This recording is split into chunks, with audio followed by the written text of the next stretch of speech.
Hello friends, Ashok ice में आपका स्वागत है। फ्रेंड्स, डेली टारगेट में आज 23वां दिन है और आपको कल मैंने डे 22 में आपको बहुत अच्छे से रिवीजन करने के लिए बोला था। आपने अच्छे से रिवीजन किया होगा दोस्तों। अब आज डे 23 है और आपको आज भी बेहतर तरीके से आगे कैसे पढ़ना है, क्या पढ़ना है, वो हम आज टॉपिक्स आपको बताएंगे। तो चलते हैं सीधे, इधर उधर की बात ना करते हुए सीधे बात करते हैं टॉपिक्स पर। तो आपको रीजनिंग में सीसैट में रीजनिंग में आपको सिटिंग अरेंजमेंट अच्छे से पढ़ना है और कॉम्प्रिहेंशन की प्रैक्टिस करनी है। 5 कॉम्प्रिहेंशन आपको डेली आपको प्रैक्टिस करनी है, ठीक है। तो ये नया टॉपिक है सिटिंग अरेंजमेंट। फिर इसके साथ साथ आपको हिस्ट्री में भाग 1 हमने समाप्त करा दिया था, पार्ट 1 12th क्लास का।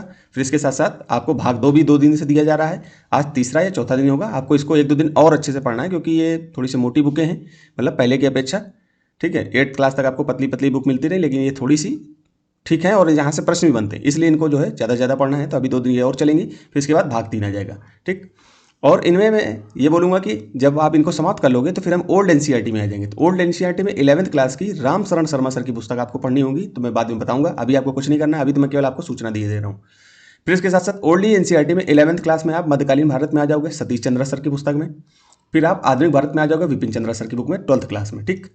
और इसके साथ आर्ट एंड कल्चर की जो है बुकें आती हैं फाइन आर्ट की, वो भी 11th और 12th की 2 हैं, उनको भी आपको समाप्त करना है। और यहाँ से दोस्तों सीधे सीधे सवाल आ जाते हैं, इसलिए मैं इनको बार बार आपको इन पुस्तकों को बताता हूँ, ठीक है। तो आपको इनको अच्छे से कवर करना है। फिर इसके साथ साथ हम ज्योग्राफी में आ जाएंगे।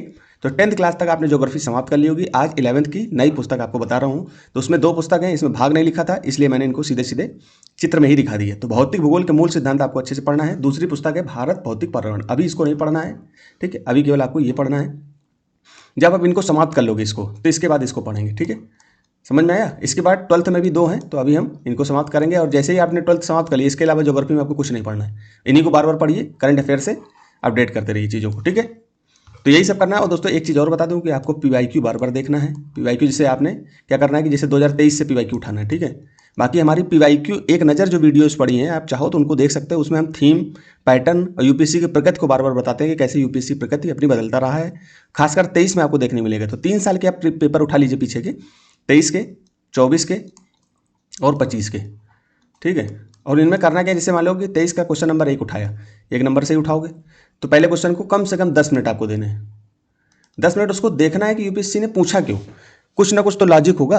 आप देखिए कोचिंग इंस्टीट्यूट की जो टेस्ट सीरीज होती हैं, उनमें पीवाईक्यू में जमीन आसमान का अंतर होता है दोस्तों।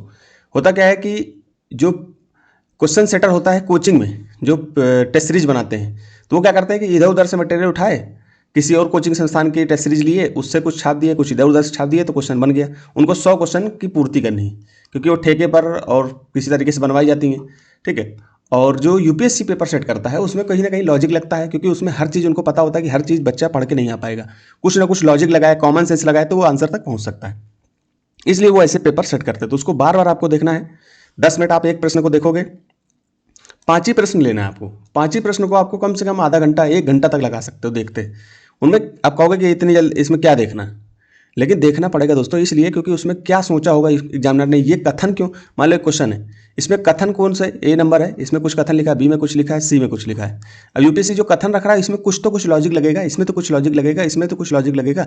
जब इस तरह से आप सोचने लगोगे, तो जब यूपीएससी का प्रश्न आपके सामने होगा, तो आप उसको जो है बहुत अच्छे से हैंडल कर पाओगे, ठीक है दोस्तों। तो इस तरह आपको करना है। और रिवीजन में बार बार बीच में आपको बोलता रहता हूँ कि रिवीजन आपको अच्छे से करने ही करने हैं, ठीक है। हिस्ट्री में आपको मैंने मटेरियल बता ही दिया। तो इस तरह से आपको प्रैक्टिस आप करोगे, अच्छे से चीज़ों को डाइजेस्ट करोगे।